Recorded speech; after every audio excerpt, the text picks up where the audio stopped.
Selamat pagi rekan-rekan semuanya, semoga dalam kondisi sehat. Apa kabarnya? Coba yang sehat, boleh saya lihat Kak jempolnya. Jempol virtual aja tapinya ya. Oke, pada kesempatan pagi hari ini, izinkan saya menyapa keynote speaker kita pada pagi hari ini. Beliau adalah salah satu pemerhati sosial di Indonesia, Komisaris Jenderal Polisi, Dr. Andes Dharma Pongrekun, MMMH. Selamat pagi Pak Dharma. Apakah Pak Dharma sudah bersama dengan kita?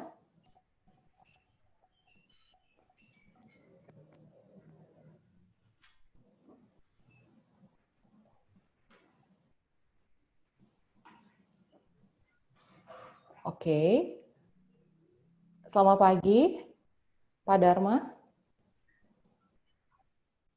Oke, mungkin saya mau menyapa pembicara kedua dulu nih. Ada Pak Andri Panjaitan. Selamat pagi, Pak Andri Panjaitan, selaku dosen leadership dari Universitas Pelita Harapan yang tentu saja pada hari ini juga akan berbagi bersama dengan kita. Pagi, Pak Andri. Selamat pagi, Bu Stella.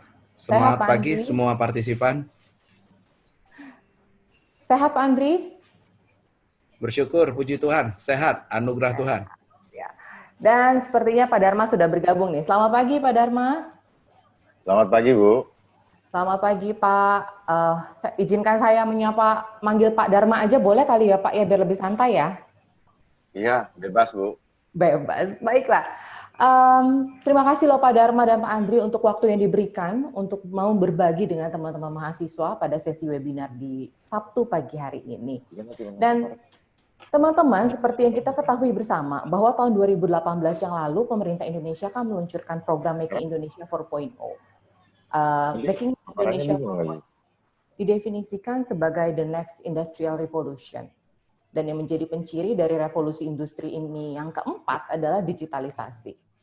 Berbicara dengan digitalisasi, pasti nggak bisa lepas dong dari namanya penggunaan internet. Nah, Hootsuite menyatakan, dari data per bulan Februari 2020, pengguna internet aktif di Indonesia itu sudah mencapai angka lebih dari 175 pengguna. Ada 17% kenaikan pengguna internet dari tahun 2019 ke tahun 2020. Nah, lantas kita tahu sendiri, di awal tahun ini pandemi COVID melanda seluruh dunia, dan secara khusus di Indonesia, pemerintah memberlakukan kebijakan untuk belajar dan bekerja dari rumah. Hal ini tentunya memberikan dampak bagi penggunaan internet sebagai infrastruktur dalam media komunikasi dan kolaborasi antar karyawan atau siswa dan tenaga pendidik dalam konteks belajar dari rumah. Nah, teman-teman, peningkatan traffic internet ini dikonfirmasi oleh VP Corporate Communication Telkom mencapai angka 15% dari rata-rata. Jadi, frankly said, itu sekarang kita tuh kan ada di dalam dunia maya yang sepertinya mengambil porsi besar sekali dalam kehidupan kita sehari-hari. Nah, dalam menghadapi new normal yang sudah di depan mata ini, apakah kita siap untuk tetap memegang jati diri kita sebagai pemimpin, khususnya untuk diri kita sendiri di masa yang akan datang nanti? Nah, bersyukur kalau Pak Dharma akan berbagi dengan kita dalam waktu 30 menit ke depan. Dan untuk rekan-rekan yang memiliki pertanyaan, silakan mengetikkan pertanyaan Anda pada fitur chat di Zoom ini, oke? Dan nanti pertanyaan-pertanyaan akan dikumpulkan oleh panitia, dan nanti di akhir sesi sharing ini, kita akan memiliki sesi tanya-jawab, dan nanti akan ada Pak Dharma dengan Pak Andri juga yang siap untuk menjawabnya. Well, Pak Dharma, tanpa berlama-lama lagi, waktu dan tempat saya persilahkan.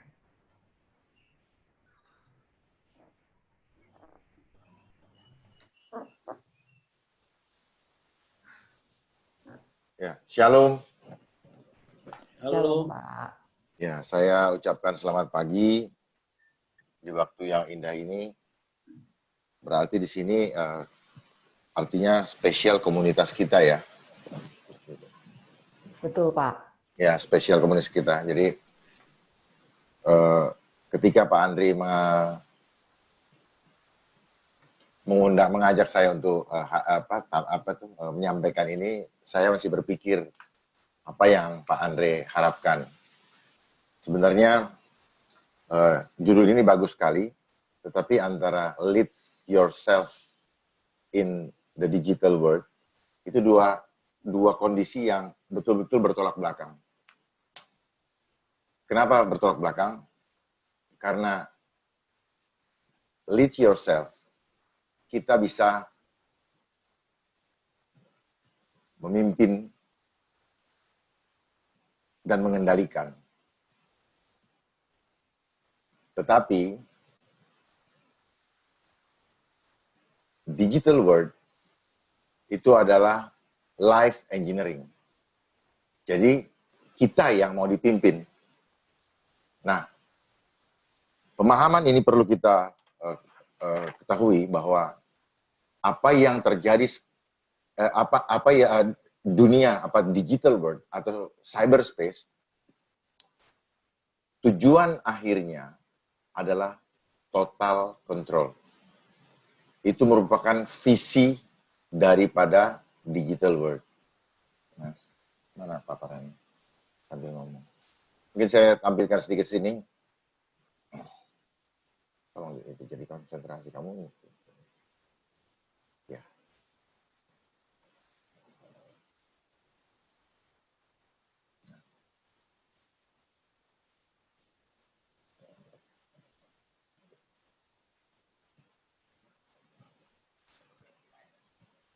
Ya. Ya, ini cyberspace atau digital world. Visinya itu total control. Jadi sangat contrary effect, sangat berlawanan dengan lead yourself. Kenapa? Justru kalau kita masuk ke dunia cyber, visinya adalah untuk mengontrol kita. Nah, namun kita nggak usah pusing, nggak usah khawatir. Kita bisa kok menjadi mengontrol atau mengontrol kehidupan itu. Karena sekarang bagaimanapun juga fenomenanya kita digiring. Ya. Kata saya digiring apa? Karena ini by design. Namanya rekayasa itu by design. Kita digiring untuk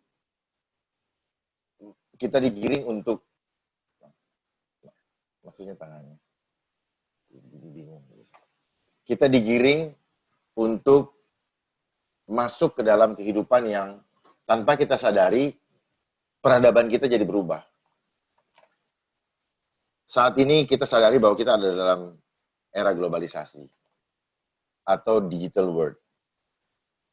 Nah, di mana mereka mempunyai program. Globalisasi hanyalah sistem. Tujuannya adalah menyatukan sistem seluruh dunia. Mungkin apa yang kita rasakan sekarang, keadaan yang ada, dan sebagainya. Ini adalah cara untuk menggiring kita masuk ke dalam satu sistem dunia yang kita pikir bahwa ini berjalan secara alami. Tetapi sebenarnya saya tegaskan tidak sama sekali. Di atas global system ini ada suprasistem, yaitu apa? Kehidupan kita berubah total menjadi tidak fitrah, menjadi tidak alami lagi. Tidak seperti rencana Tuhan di dalam kehidupan kita. Jadi misinya globalisasi adalah menyatukan sistem dunia. Visinya total control. Sehingga nanti kita akan kehilangan jati diri kita sebagai manusia. Bangsa, jati diri kita sebagai bangsa Indonesia. Itu akan kehilangan. Kenapa? Kita menjauh dari fitrah, menjauh dari rencana Tuhan. Tujuannya apa? Supaya kita, tanpa kita sadari, kita meninggalkan Tuhan. Itu sudah dimulai sejak kita kecil, tanpa kita sadari. Kalau waktu kecil kita masih mengikuti sekolah SD, SMP, dan kuliah. Pernah nggak berpikir kepada kita bahwa dari SD kita sudah diprogram? Kenapa? Segala sesuatu yang diseragamkan, itu adalah agenda yang dipaksakan. Itu merupakan langkah sistematis. Coba ada yang berpikir nggak, kenapa SD harus 6 tahun? Kenapa nggak 5 tahun? High school, walaupun dia manipulasi, dia bagi 2. Junior, senior. Tapi apa? 6 tahun juga kan? Nah, dari situ kita bisa melihat saya tidak mau sebutkan kenapa 6, silakan diterjemahkan sendiri. Bahkan dulu ada yang kuliah sampai 6 tahun. Nah, jadi dari awal kita sudah pelan-pelan diprogram sehingga itu menjadi habit. Kita ini ciptaan yang unik. Kita ini ciptaan yang mulia dari Tuhan, di mana kita tidak perlu membeda-bedakan. Makanya kenapa saya mau bawakan Pancasila? Karena untuk bisa memimpin diri kita sendiri, untuk bisa memimpin diri kita, maka kita sendiri untuk bisa menjadi pemimpin, kita harus bisa memimpin diri kita. Bagaimana cara memimpin diri kita? Kita harus memelihara tubuh jasmani kita. Kita harus memelihara tubuh kita harus memelihara pikiran kita harus memelihara hati kita. Body, mind, and soul. Itu harus kita pelihara. Jadi tubuh kita harus pimpin dulu. Kita punya 5 organ dalam tubuh kita. Kita anggap organ-organ kita ini adalah domba-domba. Kalau kita menjadi pemimpin, kita harus bersikap sebagai gembala.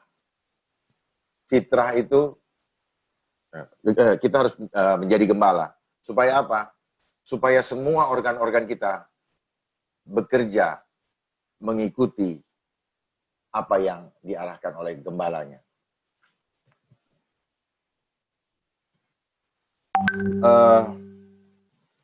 Nah, dalam konsep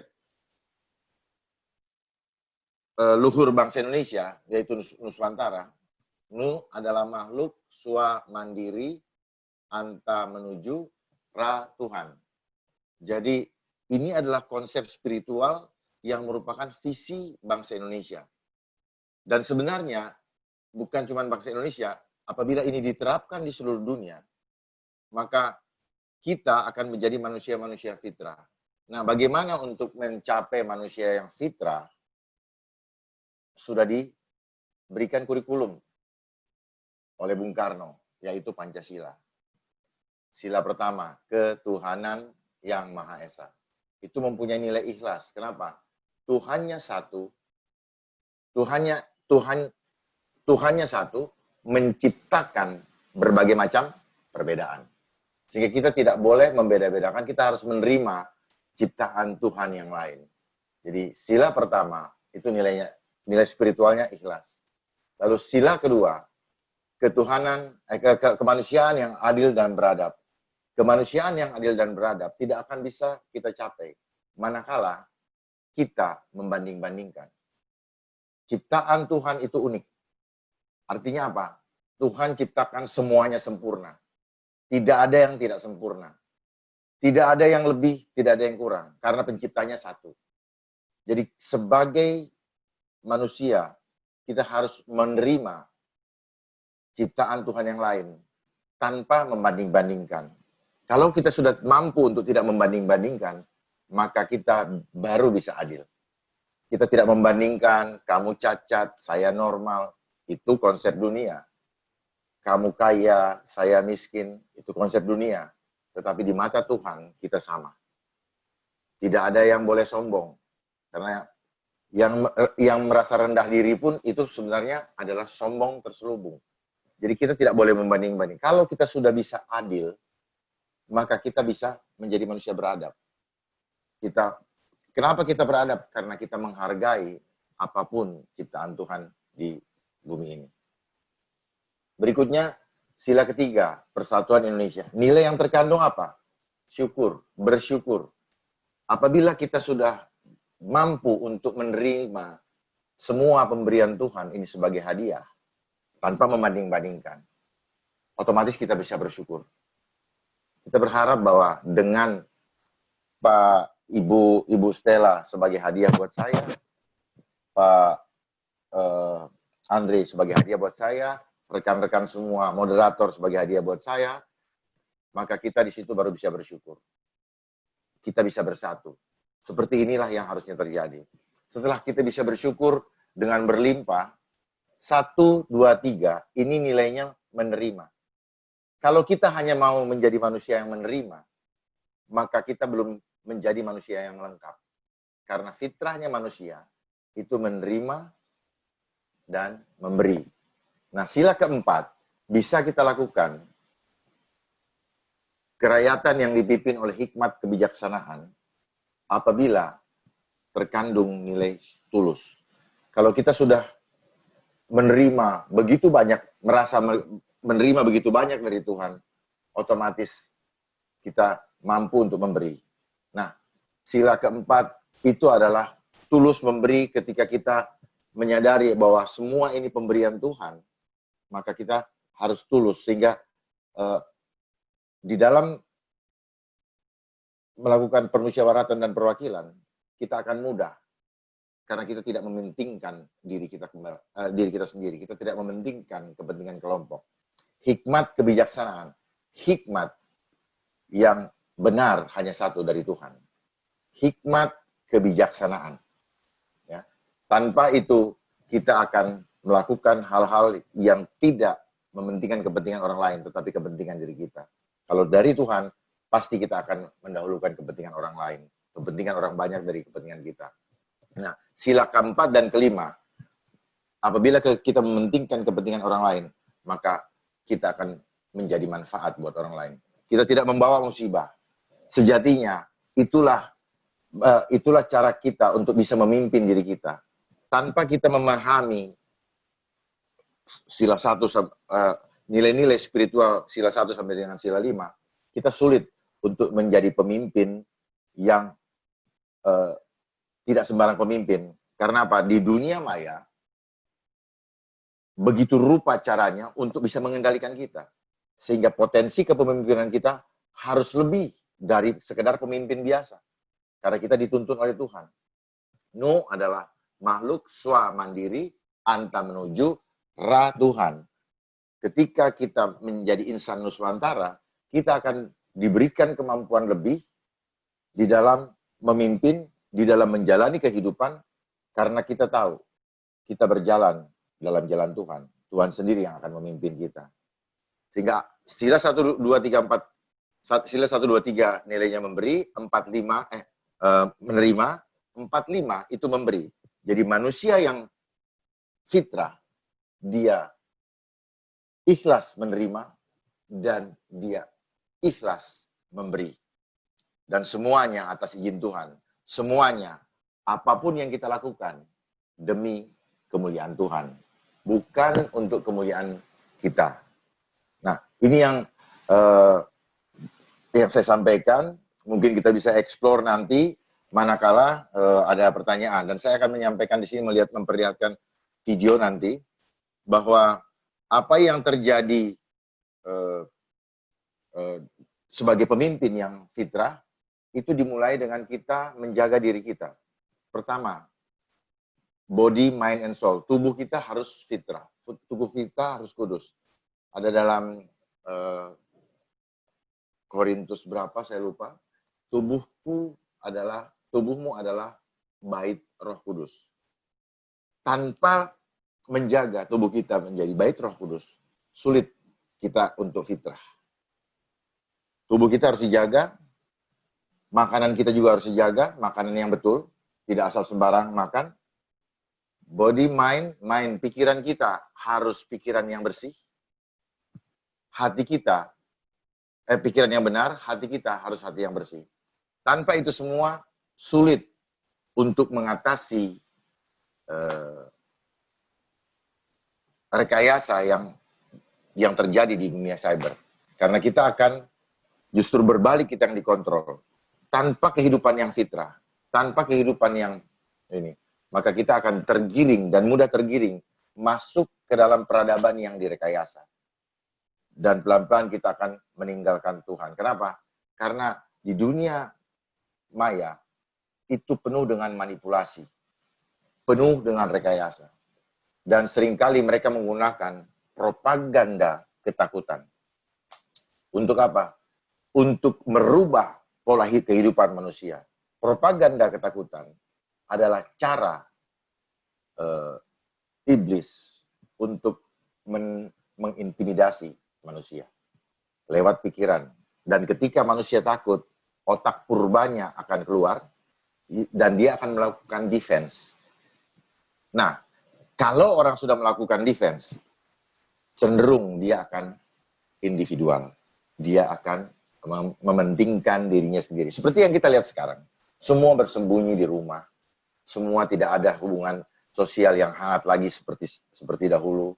Dengan reason-reason yang dipropagandakan, sehingga membuat seolah-olah bahwa memang harus mengikuti ini. Tetapi saya mau sampaikan, tidak usah khawatir. Hidup kita dipelihara secara sempurna oleh Tuhan. Sebagai orang-orang beriman, sebagai anak Tuhan, gunakan protokolnya Tuhan. Karena kita hidup bersumber dari Tuhan. Kita hidup bukan tergantung kepada manusia, tapi kita hidup karena protokolnya Tuhan. Dan protokolnya Tuhan ada di dalam Kisah Rasul 4 ayat 12. Dan keselamatan tidak ada pada siapapun juga kecuali di dalam Yesus Kristus. Nah, jadi kita harus kembali ke sana. Karena kecenderungan kita lebih memilih, waspadai bahwa kehidupan kita sering memilih untuk hidup selamat jasmani, tapi mengorbankan, melepaskan keselamatan kekal. Perhatikan nanti, akan banyak terjadi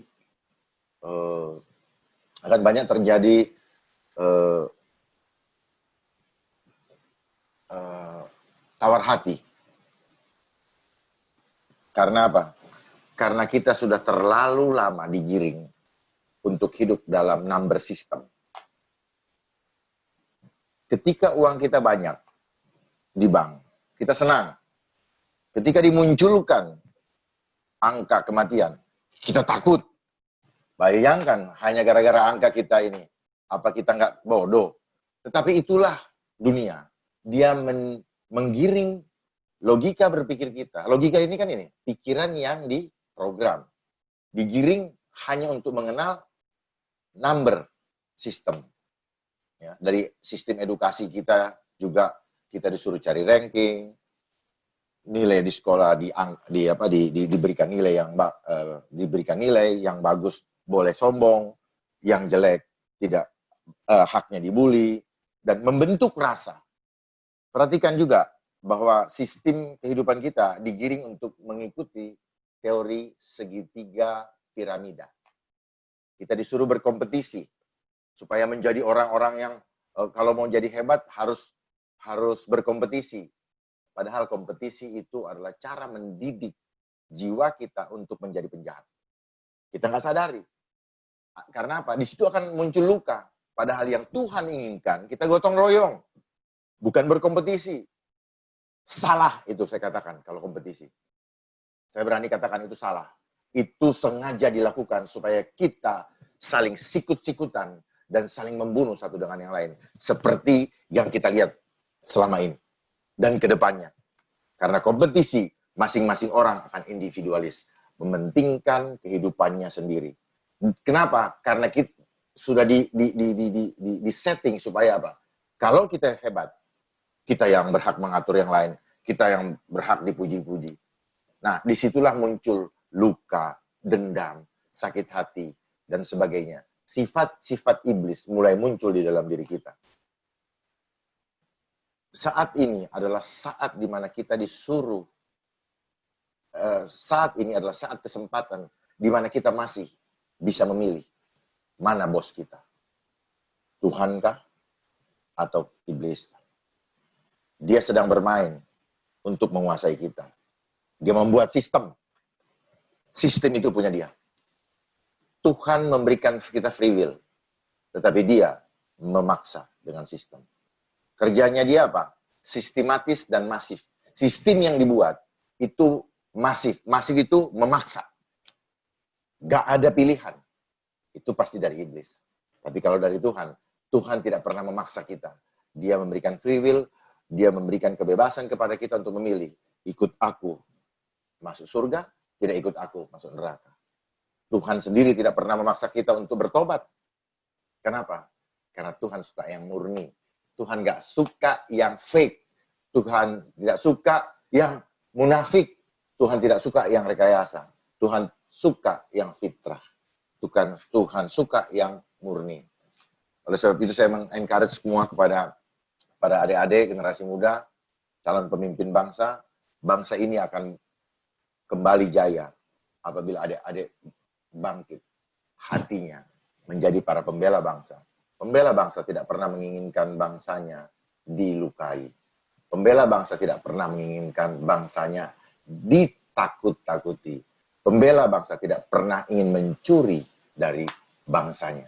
Pembela bangsa selalu menjaga, ibarat gembala, dia menjaga domba-dombanya. Jadilah adik-adik menjadi gembala. Seperti gambar di sini. Menjadi gembala untuk menjaga domba-domba. Bangsa kita, saudara-saudara kita adalah domba. Orang-orang di sekitar kita adalah domba. Menjadi pemimpin di dunia digital world, di dunia digital, kita harus mulai dengan memimpin diri kita dulu. Pelihara organ-organ kita. Setelah semua kita lakukan dengan benar, baru pimpin orang di sekitar kita dengan penuh kasih, bukan amarah, semuanya mendidik, tegas, bukan berarti kita tidak boleh tegas, tetapi bukan karena kita dendam, tetapi karena kita mengasihi. Jangan memanipulasi aturan-aturan yang ada hanya untuk kepentingan-kepentingan kita. Menjadi manusia nuswantara itu semakin dia tekan, semakin dia menjadi batu karang. Karena dia tahu bahwa Allah beserta dia.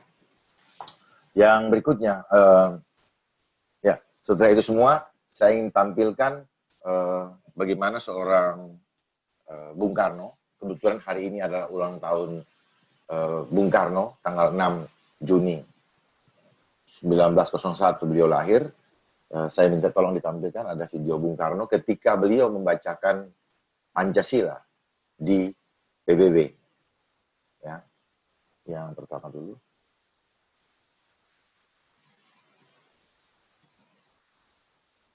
Pemuda-pemudi Indonesia, berapa jumlahmu? Jawablah, kami hanya satu. The Pancasila, the 5 guiding principles of our national life. First, believe in God.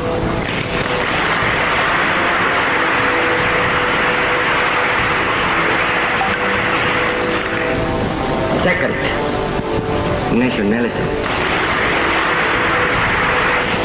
Third, humanity.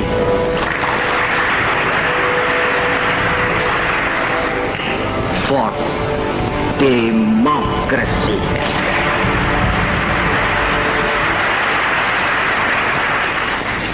Fifth, social justice. Maaf, rupanya nggak ada suara Pak Andre. Saya tadi menampilkan itu. Apa bisa saya kirim ya? Saya mau menampilkan itu, tujuannya apa?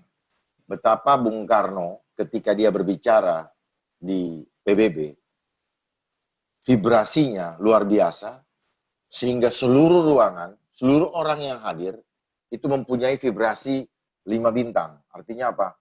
Vibrasi fitrahnya keluar semua. Kenapa? Karena beliau sangat tulus memberikan Pancasila untuk dunia. Manakala dunia mengikuti Pancasila, maka Indonesia ini menjadi the land of harmony dunia. Kenapa? Kalau seluruh dunia mengikuti konsep Pancasila atau falsafah Pancasila, kita tidak akan merasakan keadaan yang seperti kita rasakan sekarang.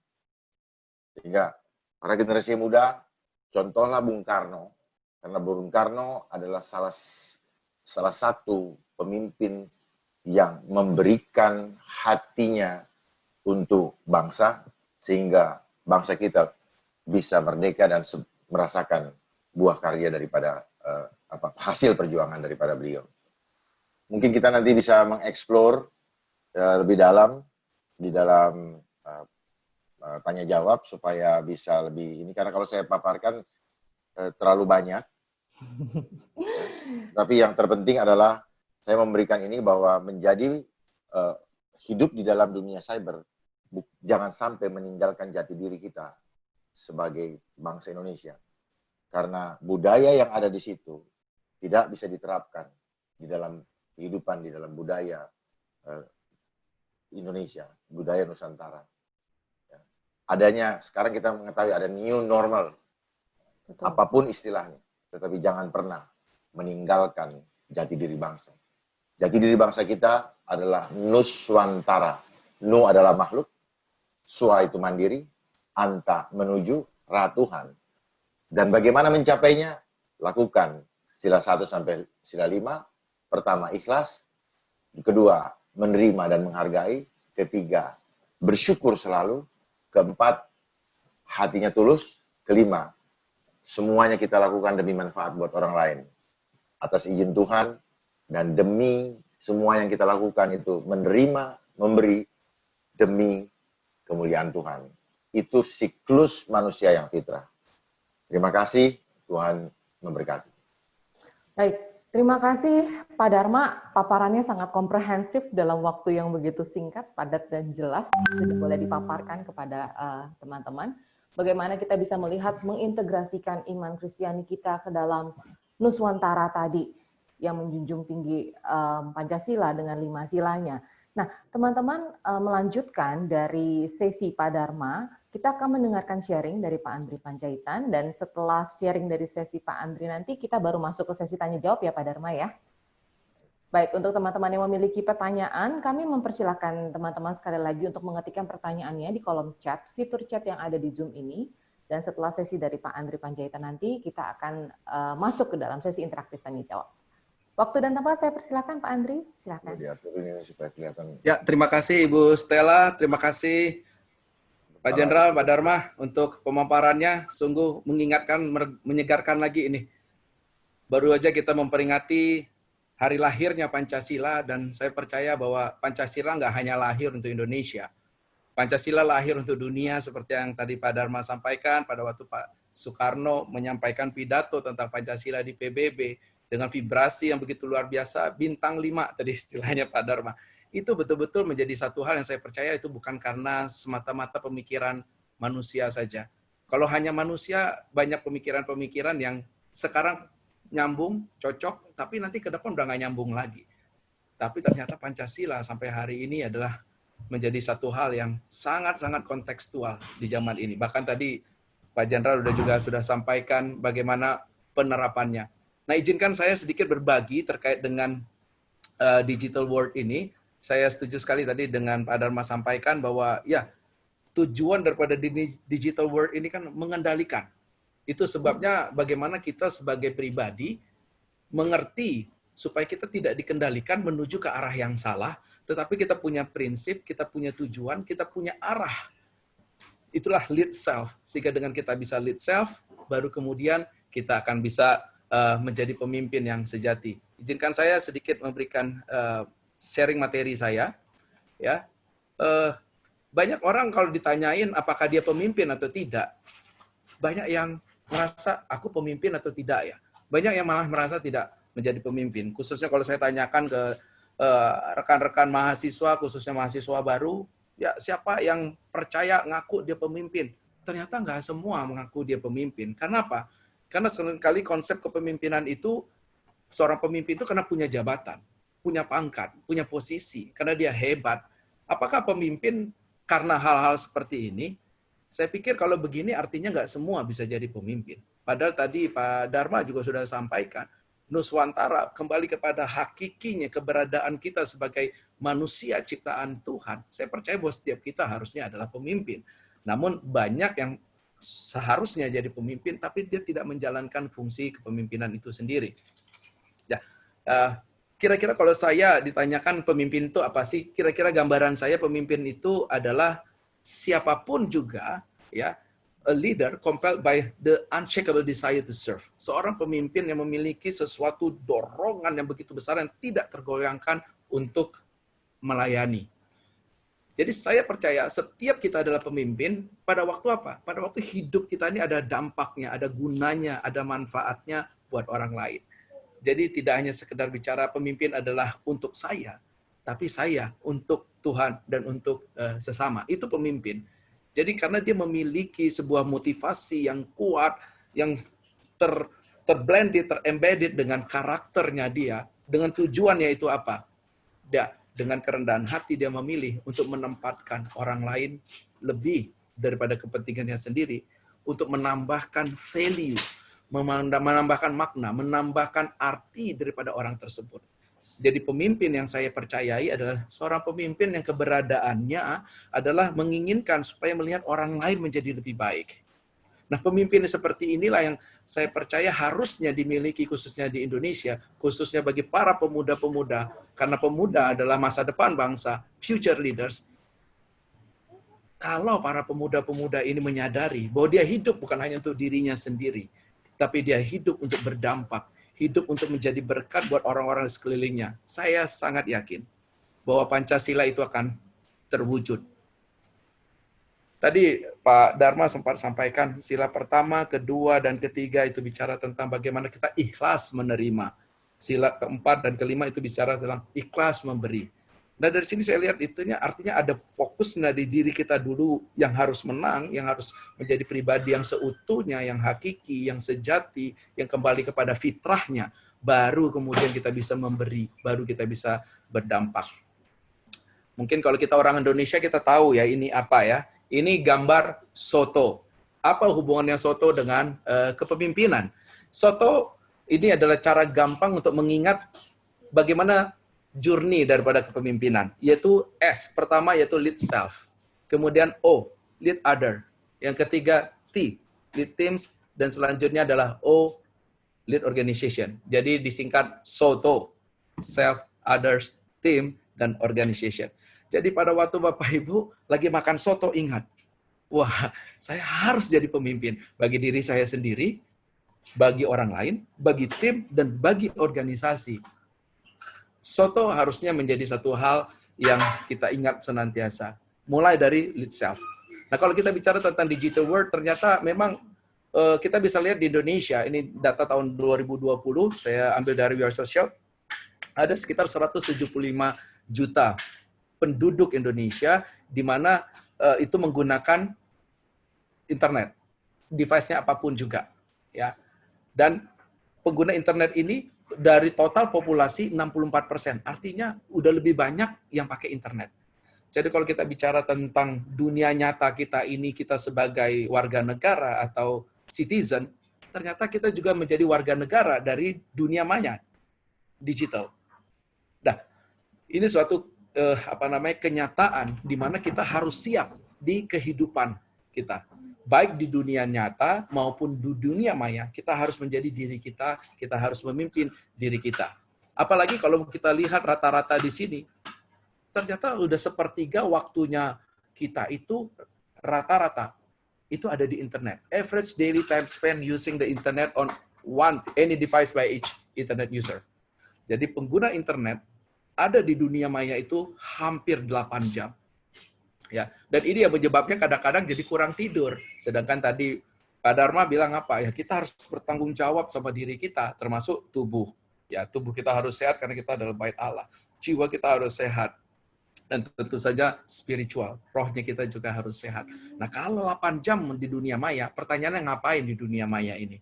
Nah, ini kalau kita bisa memimpin diri kita sendiri, kita bisa menggunakan waktu-waktu, kesempatan, kehidupan yang diberikan untuk benar-benar bisa menjadi dampak, bukan hanya untuk diri kita sendiri, tapi juga untuk orang lain. Ya, di sini data yang menunjukkan bahwa dari total populasinya kita ini, ya ternyata yang connect itu lebih banyak. Ya, kalau datanya populasi ada 272, ya populasi di mobile phone connection sendiri 338. Jadi udah betul-betul eksis. Nah, yang menarik lagi salah satu contohnya ini untuk usia 16 sampai 64 tahun, ya. Kebanyakan orang di media sosmed itu keberadaannya paling banyak ada di YouTube. Nah, ya ini jadi satu kehidupan baru banyak orang. Dikit-dikit ke YouTube, dikit-dikit ke YouTube. Ya, saya tidak bilang salah atau tidaknya YouTube, tapi ngapain pada waktu kita ke sana? Apakah itu sesuatu yang akan bisa membuat kita menjadi lebih baik lagi sehingga kita bisa menjadi pemimpin yang bertanggung jawab, atau malah akhirnya kita dikendalikan? Tadi bahasanya Pak Dharma adalah digital world ini bisa seperti menggiring kita, mengontrol kita menjadi sebuah propaganda daripada ketakutan, akhirnya membuat hal-hal yang nggak beres. Ini salah satu contohnya, ya, menggunakan baju tahanan. Mungkin rekan-rekan yang anak-anak muda ngerti ya, seorang YouTubers namanya Ferdian Paleka yang akhirnya ditahan ya karena dilaporkan karena dia melakukan sesuatu yang nggak pas, ya, buat prank, bingkisan sembako tapi isinya sampah, dan kemudian dilaporkan, akhirnya ditangkap dan dimasukkan ke dalam tahanan. Ya, Kamis kemarin akhirnya dilepaskan karena yang melaporkan akhirnya mencabut laporannya. Tapi ini salah satu contoh pribadi yang ternyata dia belum bisa mengendalikan dirinya sendiri, lead self-nya dulu, sehingga akhirnya dia tidak bisa membawa dirinya untuk beri dampak yang baik dan positif. Ya, akhirnya dia mendapatkan konsekuensinya. Nah, ini yang di dalam World Economic Forum hal ini disampaikan. Ada namanya kecakapan digital. Jadi kita tahu ada IQ, ada EQ, ya, saya sangat percaya dengan SQ, spiritual quotient, kecerdasan atau kecakapan spiritual. Nah, ini semuanya juga dibutuhkan pada waktu kita masuk ke dunia digital, dunia maya, adalah digital quotient, kecakapan digital. Seperti misalnya privacy management, bagaimana kita bisa memanage privasi kita dan privasi orang. Critical thinking, untuk tahu ini benar atau enggak ya, hoax atau enggak ya, sebelum kita sebarkan itu misalnya. Digital footprints, apapun juga yang kita posting di dunia digital, itu pasti akan ada jejaknya. Ya. Dan kemudian digital empathy, ya, bicara tentang bagaimana kita bisa berempati di dunia digital dengan komen-komennya kita mungkinnya, ya. Kemudian cyber security management, ini sesuatu hal yang memang menurut saya bangsa kita perlu lebih lagi belajar bagaimana kita manage keamanan di dunia cyber ini, baik untuk kita maupun juga untuk yang lain. Cyberbullying management ini banyak terjadi, screen time management. Tadi sudah ditunjukkan data hampir 8 jam rata-rata orang Indonesia ada di internet. Bagaimana kita bisa kontrol diri kita untuk tidak terikat, ya, tidak digiring, tidak dikontrol oleh dunia maya, tapi kita yang kendali, kita yang kontrol, kita yang bisa berkata iya dan tidak dengan ini, bukan kita yang akhirnya dikontrol oleh ini. Ya, saya pernah lihat bahkan sampai orang lagi beribadah pun akhirnya dikontrol sama handphone. Dia lebih pentingin lihat handphone daripada mendengarkan ataupun juga beribadah. Jadi bicara tentang digital quotient ini, ya, digital intelligence, ya, itu dimulai dari digital citizenship, ya, di mana ada kemampuan digital terhadap teknologi dan media, ya, terhadap bagaimana kita mengendalikan supaya kita safe, supaya kita bertanggung jawab, kita bisa efektif di dalam dunia digital. Baru jadi digital citizenship. Nah, rata-rata kita yang ada di dunia maya itu digital citizenship. Tapi selanjutnya kita akan semakin dewasa jadi digital creativity. Baru kemudian digital entrepreneurship. Ini banyak kita lihat. Dari sini kita bisa lihat ada dampak. Nah, dampak ini adalah dampak yang seperti apa? Kembali lagi, definisi pemimpin adalah memberikan dampak. Bukan hanya untuk diri sendiri, tapi juga untuk orang lain. Dan dimulai dari lead self, di dunia digital, bagaimana kita menjadi digital citizen yang baik, yang bertanggung jawab, yang terkontrol. Ya, ini salah satu contoh, ada Jian Xiao, ya, dia pemain online gaming profesional, umurnya 23 tahun. Ya, game idolnya Yuzi, ya, Mad Dog julukannya. Dia punya follower 5 juta. Apa follower? Follower itu ya orang-orang yang ngikutin dia, yang ngeliatin dia, yang ngedengerin dia, yang mencontoh dia.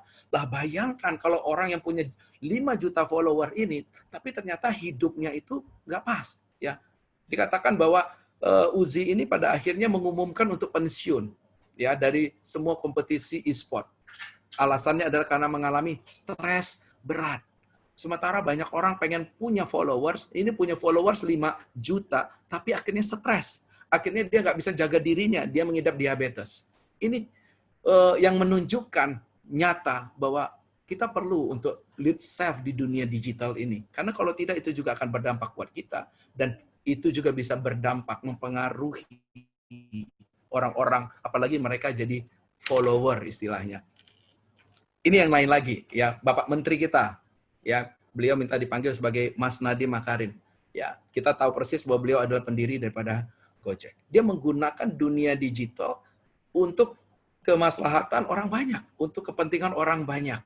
Ya, ceritanya Pak Nadiem ini katanya sering menggunakan, dulunya masih ojek pangkalan itu. Ternyata dia banyak dengar, terus kemudian mengalami sendiri, akhirnya kepikiran bagaimana caranya bisa menolong baik pengguna ojek ini dan juga para driver ojek gitu. Singkat cerita kita sudah tahu dilahirkanlah Gojek ya. Dan Gojek ini menjadi tempat di mana bertemunya kebutuhan dan ya.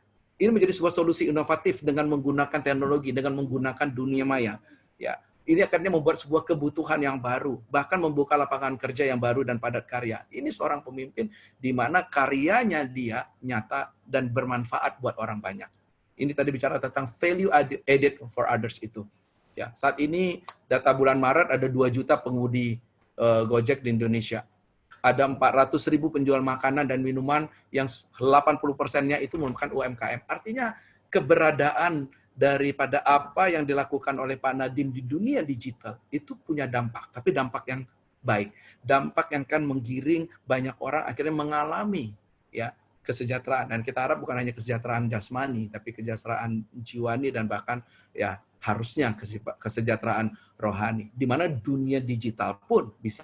Kita udah lihat sekarang ibadah-ibadah juga akhirnya go online. Ya, akhirnya dunia maya akan dipenuhi dengan begitu banyak hal yang membawa orang kembali kepada fitrahnya. Ya, Nuswantara itu tadi makhluk mandiri yang menuju kepada Tuhan.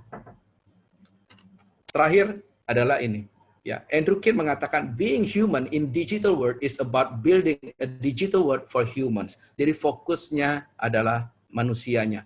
Jadi menjadi pribadi atau orang yang ada di dunia digital adalah bicara tentang bagaimana kita membangun dunia digital ini untuk kemaslahatan, untuk kebaikan, untuk kemajuan daripada orang. Jadi bukan orang untuk dunia digital, tapi dunia digital ini untuk orang. Mungkin itu dulu yang bisa disampaikan. Saya kembalikan ke Ibu Stella. Terima kasih. Baik, terima kasih Pak Andri untuk sharingnya yang juga menginspirasi kita. Baik, Pak Dharma dan Pak Andri, kita akan segera masuk dalam sesi tanya-jawab karena sepertinya sesi kita sudah cukup delay nih ya. Baik, langsung saja saya akan bacakan pertanyaan pertama ya. Pertanyaan ini ditujukan kepada Bapak Pak Dharma nih, Pak Dharma. Oke. Sebagai minoritas iman di institusi Polri saat ini, apakah ada kesempatan menjalankan misi Tuhan Yesus tentang memberitakan Injil, Pak? Apa ya?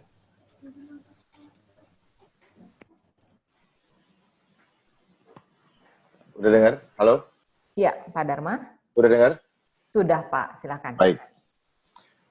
Tadi pertanyaannya apakah ada hambatan ya? Atau... Bukan hambatan, Pak. Ada opportunity untuk bisa menjalankan misi tentang memberitakan Injil. Ya, pada dasarnya begini, semua tergantung kembali kepada diri kita. Ketika kita sudah tahu mana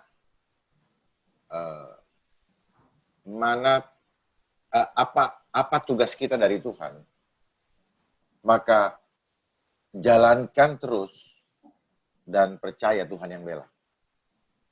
Ketika kita memilih bos kita adalah Tuhan Yesus, maka tidak ada keraguan buat kita untuk menjalankan. Karena apa? Sejatinya kita lahir ke dunia ini hanya satu, untuk menyembah dan menyenangkan Tuhan. Kita tanya pada diri kita, kalau kita ikut dunia, apakah menyenangkan Tuhan?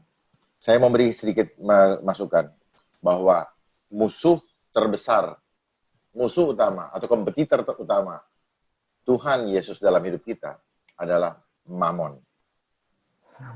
Sikap kita terhadap Mammon menentukan hubungan kita dengan Tuhan. Sistem kehidupan kita akan menentukan sikap kita terhadap apa yang bertata di dalam diri kita, itu menentukan sistem kehidupan kita. Nah, Mammon ini berhubungan dengan number system, sistem angka. Dan itu intelektual selalu berhitung. Nah, kenapa? Kita diprogram dengan sekolah 6 tahun, kemudian di dalam sekolah, di dalam kehidupan kita dalam seminggu, kita selalu diasah intelektual kita. Dari Senin sampai Jumat, bahkan Sabtu. Kami dulu sampai Sabtu. Malam pulang ke rumah disuruh bikin PR. Semua berbicaranya intelektual, semua bicaranya hitungan-hitungan angka. Kesempatan kita untuk memahami spiritual menjadi low sekali. Karena apa? Persentasenya sangat sedikit. Dari 168 jam dalam seminggu, hanya 2 jam kita memberikan waktu buat fokus terhadap Tuhan. Jelas ini menjadi hal yang melemahkan kita untuk masuk menguasai dunia digital. Karena digit aja itu bicara angka. Digit itu angka loh. Sehingga kita nanti semua bermain dengan cara berhitung. Nah, sebagai pemimpin, kita diberikan hikmat sama Tuhan untuk melakukan apa? Langkah-langkah yang tepat. Waktunya tepat, caranya tepat, semuanya tepat. Tidak lebih, tidak kurang. Nah, saya juga mau menyampaikan bahwa apa yang disampaikan oleh Pak Andre, semuanya betul, niatnya betul. Cuman perlu dipahami bahwa di dunia digital ini, itu mereka, pembuat teknologinya, sudah sengaja men-setting adanya gelombang yang akan melemahkan niat baik kita. Pikiran kita maunya baik, hati kita maunya baik, tapi badan kita tidak mau melakukan itu. Saya tahu saya harus beribadah, karena saya mau dekat dengan Tuhan. Tetapi bangun paginya malas.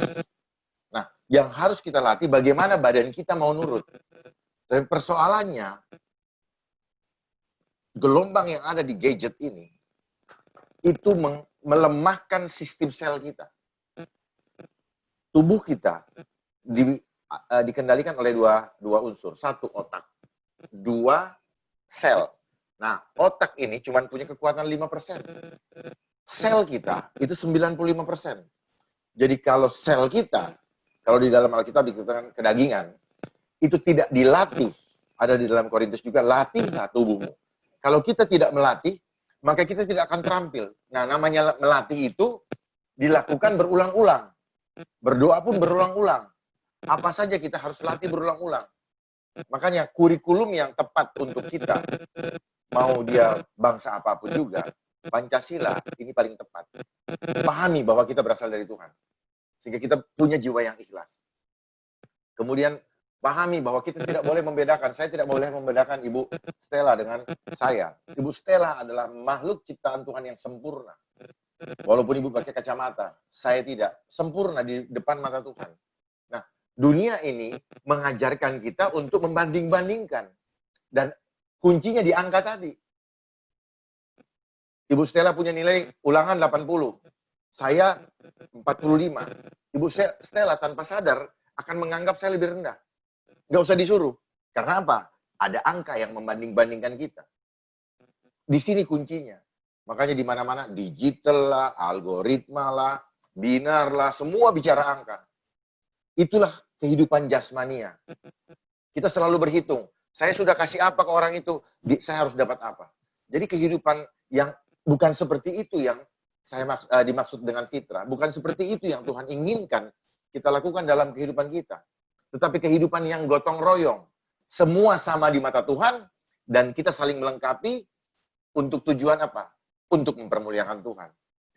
Tetapi di dunia ini, kekudusan hampir tidak ada. Filipi 4 ayat 8. Pikirkanlah yang benar, yang kudus, yang enak didengar. Tetapi di sini semua tidak ada. Jadi, tagline-tagline yang ada yang Pak Andre sampaikan, itu hanya menjadi isapan jempol. Kenapa? Karena ada agenda tersembunyi yang kita tidak rasa bahwa secara gelombang kita dilemahkan. Kenapa gelombang? Karena tubuh kita ini hanya bisa menerima gelombang positif. Kita diciptakan serupa dengan gambar Allah. Jadi gelombang yang menghidupkan kita adalah gelombang yang dari surga. Sementara gelombang yang ada di sekitar kita, ini gelombang yang justru mau mereduksi kekuatan yang dari Tuhan. Tubuh kita tidak pernah mau suka dengan hal yang negatif. Dan kalau kita bisa ketemu, saya bisa tunjukkan bahwa tubuh kita ini rentan terhadap hal yang negatif. Kalau kita mengatakan, Tuhanku dahsyat, sel tubuh kita menguat. Tetapi ketika kita bilang, aku khawatir, tubuh kita melemah. Nah, karena apa? Tubuh kita tidak bisa menerima gelombang yang melemahkan. Nah, gelombang ini tidak kelihatan oleh mata. Kalau kita mengenal fisika kuantum, benda fisik dipengaruhi oleh gelombang. Gelombang ini tidak mengenal ruang dan waktu. Dia tidak mengenal ruang. Kita berlindung di rumah. Dari panas, dari hujan, dan dari dingin. Tetapi, gelombang ini, kekuatan spiritual itu bisa menembus rumah kita. Nah, demikian pula dengan tubuh kita. Sekarang ya, seperti kita lihat, ketakutan yang terjadi 3 bulan belakangan ini, musuhnya nggak kelihatan loh. Yes, betul Pak. Tapi dia menghancurkan. Itulah gelombang. Dan ketakutan yang Mbak rasakan, itu adalah vibrasi. Dan vibrasi ini menular. Menular. Bayangkan kalau Mbak takut, ibu takut, kakak takut, adik takut. Apa nggak semuanya terkapar? Saya bisa buktikan bahwa vibrasi ini menular.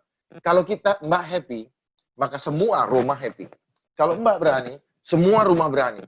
Semua lingkungan kita berani. Oleh sebab itu saya mengajak kita semua untuk menyatukan frekuensi kita. Frekuensi yang dari surga. Frekuensi kasih Allah. Karena siapa yang takut, kasih Allah tidak ada padanya. Siapa yang punya kasih, maka keberanian pasti ada padanya. Karena kita tahu bahwa Tuhan yang punya otoritas kehidupan kepada kita. Bukan manusia. Jangan takut dengan segala macam propaganda itu. Kita lihat semua televisi. Ibarat batu. Batu ditetesin air, lama-lama bolong. Bayangkan, semua televisi. Itu hanya membicarakan satu masalah. Memangnya di dunia ini cuma satu masalah? Tidak. Masalah kita banyak sekali.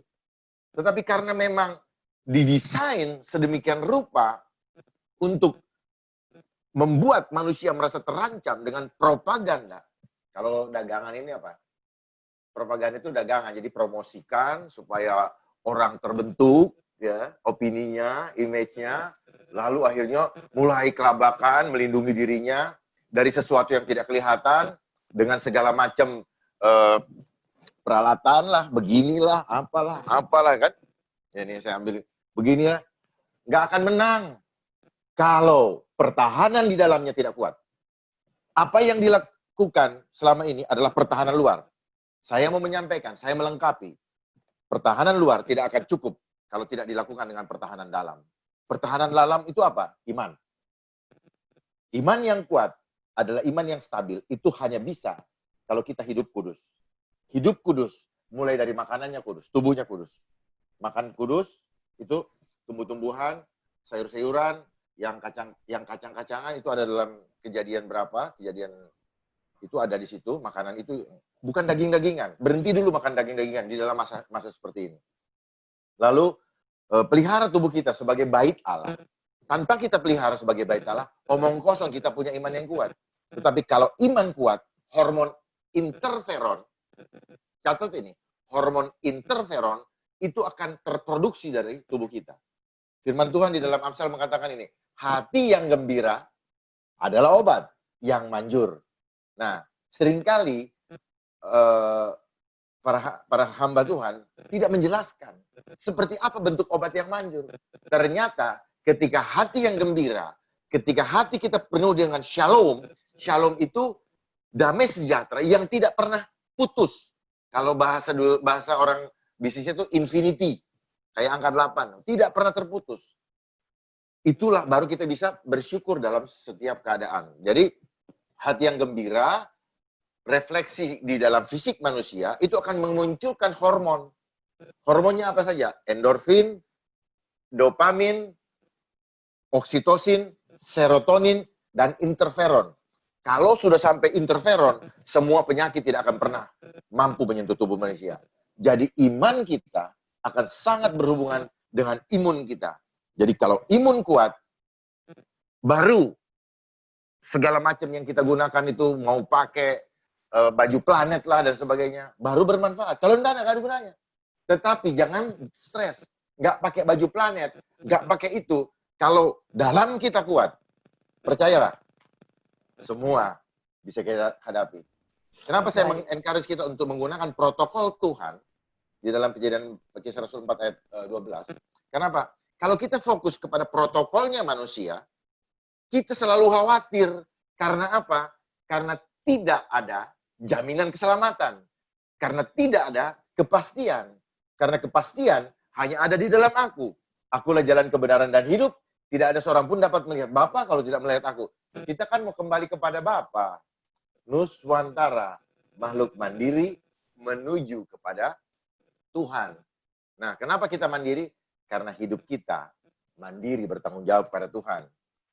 Saat-saat ini di mana kita disuruh stay at home adalah saat yang kita harus syukuri karena kita diberikan kesempatan untuk mulai merasakan bahwa tembok-tembok gereja ternyata tidak menjadi jaminan hubungan kita dengan Tuhan, tetapi hubungan pribadi kita dengan Tuhan. Jadi hubungan dengan Tuhan adalah pengalaman pribadi, bukan hubungan bareng-bareng, bukan hubungan bersama-sama, tetapi hubungan pribadi, karena kita akan mempertanggungjawabkan apa yang kita lakukan di dunia ini secara pribadi per pribadi. Terima kasih.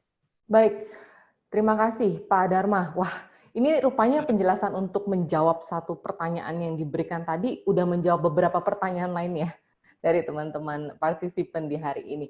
Pak Dharma, saya boleh nanya lah ya, on behalf of myself nih ya. Satu pertanyaan terakhir mungkin yang bisa menutup sesi tanya jawab kita. Berarti kan dari setiap pemaparan yang Bapak berikan bahwa berbahaya sekali untuk quantifying our life. Tapi sementara during our life kita sudah masuk dalam sistem yang memang akhirnya memberikan norma quantifying by number ya Pak, yang tadi Bapak bilang. Nah, sementara pada saat ini kita sendiri tidak mungkin kan Pak, hidup tanpa yang Bapak bilang tadi, gadget yang memang sudah di-setting oleh penciptanya dengan berbagai macam algoritmanya, dengan tujuan akhir nanti untuk mengkontrol sebenarnya. Walaupun nanti dibilang ini untuk menyatukan sistem dunia pada akhirnya. Mungkin Pak untuk menutup sesi ini boleh memberikan kepada kami dan teman-teman mahasiswa tentunya mungkin juga ada beberapa dosen yang bergabung di sini yang punya kekhawatiran terhadap penggunaan gadget ini khususnya untuk anak-anak Pak pada saat ini.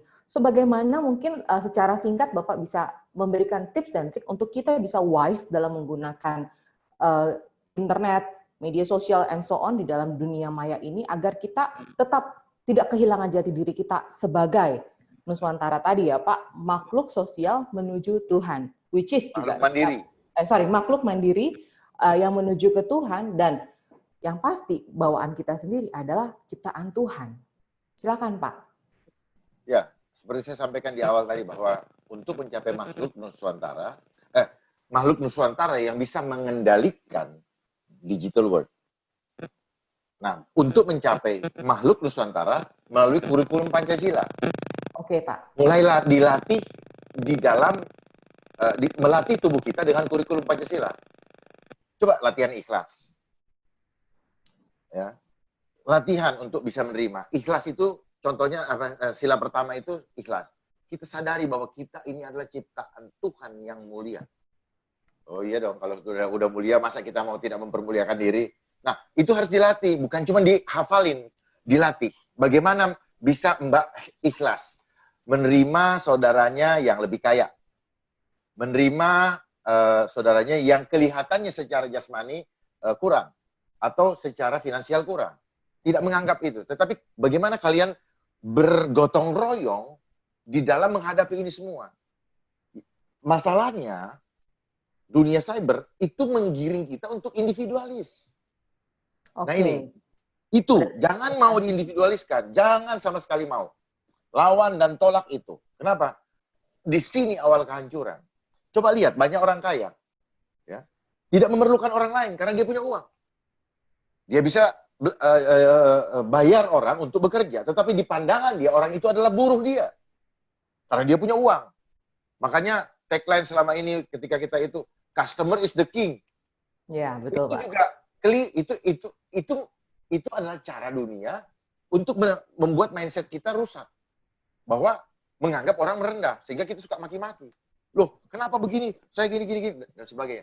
Itu melatih kesombongan. Nah, perhatikan semuanya itu. Di dunia cyber, semuanya yang dimunculkan ketidakkudusan, ketidakfitrahan, hal-hal yang didengar tidak enak. Kenapa? apa yang kita dengar Mbak ya, lewat kelima panca indera kita, itu adalah gelombang yang kita terima dan masuk ke dalam tubuh kita dan mempengaruhi sel kita. Kalau Mbak lihat yang kotor, video porno, itu yang terjadi gelombang bahkan lebih jahat daripada narkoba. Itu seperti heroin dengan kokain menyatu menjadi satu, sehingga tubuh kita terus kemudian terdorong atau terstimulus untuk mencari dan melakukan hal itu. Terus apalagi makian orang. Kenapa? Di alat ini masalahnya ada roh. Roh apa? Roh kekerasan. Lihat sekarang, dengan adanya gadget, banyak anak SD saling bully. Bukan bully dalam hal kata-kata saja. Fisik pun sudah dilakukan. Tanpa berpikir bahwa dia adalah ciptaan Tuhan dan punya orang tua yang mengasihi dia. Dan sebagainya. Terus kemudian juga ada roh pornografi. Begitu mudah kita mendapatkan ini. Dan saya sendiri sering dikirim kawan saya. Dan luar biasa itu menghancurkannya. Itu tidak kudus. Dengan kita lihat, tubuh kita hancur. Terus satu lagi, roh mamon. Semua di sini disuruh cari uang di sini. Sehingga lupa beribadah. Lupa Tuhan. Kita terlena. Tadi seperti pemain game tadi yang sampai sekian. Kenapa dia menjadi sakit? Karena tubuhnya tidak harmonis lagi, Pak. Dia makan sambil duduk. Dia ini segala macam. Belum waktunya dia makan, dia sudah makan lagi. Numpuklah itu. Dan pendidikan yang mengajarkan kepada kita juga waktu dulu 3 kali dalam sehari kita makan. Setelah saya teliti bahwa sebenarnya itu cara untuk membuat kita gampang sakit gula. Belum selesai kolesterol, gula, belum selesai kita tubuh kita mengurai semua yang dibutuhkan. Kita udah masukin lagi. Dan ini memicu aktifnya sel penyakit. Jadi kita seperti sedang memberikan makan sel penyakit. Yang betul itu adalah 2 kali sehari. Kenapa? Makanya Tuhan suruh kita puasa kan. Puasa itu detox. 12 jam sekali loh. Jadi bukan makan. Kalau kita merasa lapar, sebenarnya kita butuh air. Karena apa? Tubuh kita ini penuh 70%-nya air. Jadi yang kita butuhkan air yang kita minum. Jadi hal-hal seperti itu kita harus pahami. Saya rasa itu mungkin. Baik. Berarti mungkin bisa kita simpulkan bahwa penggunaan gadget, internet, dunia cyber yang tidak bisa kita hindari saat ini harus dipimpin dengan kesadaran bahwa kita sebagai makhluk Tuhan harus bijaksana dan dilatih fisik kita untuk mengarahkan semuanya kepada Sang Pencipta lagi. Begitu ya, Pak? Iya, pasti. Tanpa itu jangan mimpi kita menang. Dan mungkin sebagai orang tua juga kita harus sadar bahwa kita harus menerapkan nilai-nilai ini, mulai memasukkan nilai-nilai ini kepada anak-anak kita sedini mungkin. Ya, waspada juga. Anak-anak kecil jangan dikasih dulu ini. Kalau bisa 14 tahun. 14 tahun usianya, Pak, baru boleh pegang gadget, Pak. Karena apa? Setiap berapa bulan sekali, dia punya kemampuan, otaknya akan mengering 4%. Pak, ada tips nggak berapa jam gitu, Pak, yang boleh dipakai sama anak umur 14 tahun itu gadget dalam sehari? Paling tidak begini, sebelum 14 tahun, dengan dia tahu bahwa dilarang oleh orang tuanya, dia akan tahu bahwasanya, oh di sini banyak bahaya. Oke. Ya, boleh jadi dia nggak mau pakai karena dia tahu bahwa ini berbahaya. Tapi kalau dari kecil dia menjadi habit, diambil, dia ngamuk, Bu. Ya, betul. Ya, saya punya kawan, dia nonaktifkan anaknya menggunakan selama 1 bulan. Selama 1 bulan itu dia gelisah. Nah, setelah itu anaknya mulai menjadi anak yang lembut dan prestasi belajarnya itu meningkat pesat. Karena dia tidak begini. Karena apa? Daya kritis kita dengan penggunaan ini akibat gelombang ada hipnotisnya loh, Pak. Itu membuat metabolis daya kritis kita berkurang. Sebenarnya ini sama dengan cara dukun bekerja terhadap diri kita. Jadi kuasa gelap tanpa kita sadari ada di tangan kita masing-masing. Dukun mengerjain kita dari jauh, nggak perlu ketemu. Dia menggunakan gelombang. Nah ini ada di tangan kita. Kalau ini tidak hari kita urapi, kita pakai dalam nama Yesus, kita bilang ini. Udah, kita pasti bablas. Tapi kalau kita bilang dalam nama Yesus, nggak mungkin kita lihat video porno. Dalam nama Yesus, nggak mungkin kita maki orang. Sebenarnya itu aja resepnya. Gitu kira-kira, Mbak. Selalu sertakan Tuhan. Ya, urapi kalau perlu, minyak urapan. Karena ini gelombang. Itu sama seperti tadi. Kita pakai masker dengan memperkuat iman, itu akan membuat kita menjadi kuat. Karena apa? Itulah kekuatan yang sesungguhnya. Orang menganggap bahwa yang tidak kelihatan itu yang tidak kelihatan itu tidak eksis. Orang pikir yang eksak, padahal yang tidak kelihatan dia jauh lebih eksis, dia powerful untuk hidup kita. Terima kasih. Baik, kelihatannya panitia nanti boleh buat sesi selanjutnya nih, karena masih seru diskusi sama Pak Dharma nih. Baik, teman-teman, terima kasih untuk sesi tanya jawab ini. Terima kasih juga untuk Pak Dharma dan Pak Andri. Mohon maaf, tidak semua pertanyaan dapat saya berikan dalam sesi tanya jawab ini. Karena keterbatasan waktu, saya serahkan kembali sesinya kepada MC.